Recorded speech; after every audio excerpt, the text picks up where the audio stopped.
بسم اللہ الرحمن الرحیم۔ السلام علیکم ورحمۃ اللہ۔ اس وقت پارا چنار کی صورتحال مزید خراب ہو چکی ہے۔ جو گزشتہ دنوں امن معاہدہ ہوا، اس امن معاہدے کے باوجود یہ پارا چنار کے حالات کشیدہ ہیں، بدن کے کرم کے حالات جو ہے انتہائی کشیدہ ہیں۔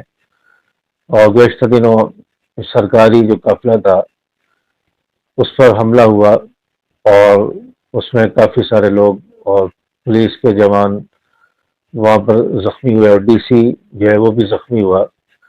تو انتہائی کشیدہ حالات ہیں اور ابھی تک امن بحال نہیں ہو سکا۔ اور جن لوگوں کے ساتھ لڑائی ہے، جن لوگوں کے اختلافات ہیں اور جو وہاں پر جنگ کر رہے ہیں، انہوں نے امن معاہدے پر دستخط ہی نہیں کی ہے اور ان کی بات کو سنے ہی نہیں کیا جن لوگوں کے مسائل ہیں۔ تو اس طرح امن معاہدہ کیسے کامیاب ہوگا؟ اپیسٹ کمیٹی جو ہے اس کی جو شرائط تھیں اور معاہدہ ہوا اور دستخط ہوئے، اس معاہدے کے ہونے کے باوجود آج تک حالات درست نہیں ہو سکے۔ تو جن لوگوں کے مسائل ہیں ان کے مسائل سنے جائیں، اور جو لوگ جنگ کر رہے ہیں ان کے مسائل بھی سنے جائیں۔ اگر وہ جنگ روکنا چاہتے ہیں تو ٹھیک ہے، نہیں تو ان کے خلاف آپریشن کیا جائے۔ اور معاہدے کے اندر یہ شکل اور شرائط بھی موجود تھی، وہاں پر فوجی آپریشن کیا جائے، پارا چنار کو سے پاک کیا جائے، اس پر بھی ابھی تک عمل درآمد نہیں ہوا۔ تو اس طرح وہاں پر کیسے امن معاہدہ ہو سکتا ہے؟ تو اس لیے حکومت کو کون سی چیز آڑے آ رہی ہے اور کس کا دباؤ ہے جس کی وجہ سے وہاں پر فوجی آپریشن نہیں ہو رہا یا وہاں پر امن قائم نہیں کیا جا رہا؟ تو حکومت کو اس پر سنجیدگی سے نوٹس لینا چاہیے، وہاں کے حالات کو بہتر کرنا چاہیے۔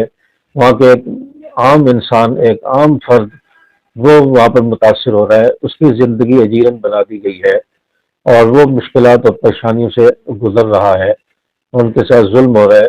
تو اس لیے ان کا ایک ایک وقت، ایک ایک لمحہ بڑی مشکل سے گزر رہا ہے۔ جو عام طبقہ ہے، عام لوگ ہیں، وہاں کی خواتین ہیں، ان کا ایک ایک وقت بڑی مشکل سے گزر رہا ہے۔ تو اس سے حکومت کو اس پر فوراً ایکشن لینا چاہیے۔ امن معاہدہ جو ہوا ہے اس کو جو ہے فعال کرنا چاہیے، اس میں جو شرائط ہیں اور اس میں جو فوجی آپریشن کا مطالبہ ہے، اور جو وہاں کے پارا چنار کے لوگ ہیں جن کو بے گھر کیا گیا، جن کی زمینوں پر قبضہ کیے گیا، ان کا حق دلوایا جائے، ان کو واپس اپنے اپنے وطن میں، اپنی اپنی جگہوں پر ان کو واپس لا کر ان کو بسایا جائے۔ تو یہ ان کے دیرینہ مطالبے ہیں، ان کو پورا کیا جائے۔ اور اصل سے جب شہر پاک ہوگا، پارا چنار کرم بدن پاک ہوگا، تو انشاءاللہ پھر یہ نوبت نہیں آئے گی لڑائی جھگڑے کی کیفیت، اور یہ جو انتشار ہے یہ انشاءاللہ ختم ہو جائے گا۔ تو اس لیے پارا چنار کے لیے ہم سب کو دعا کرنی چاہیے۔ اللہ تعالیٰ واقعی مظلوم سنی مسلمانوں کو اللہ تبارک و تعالیٰ امن اور سلامتی عطا فرمائے، ان کی زندگی کو اللہ تبارک و تعالیٰ آسان بنائے۔ السلام علیکم ورحمۃ اللہ۔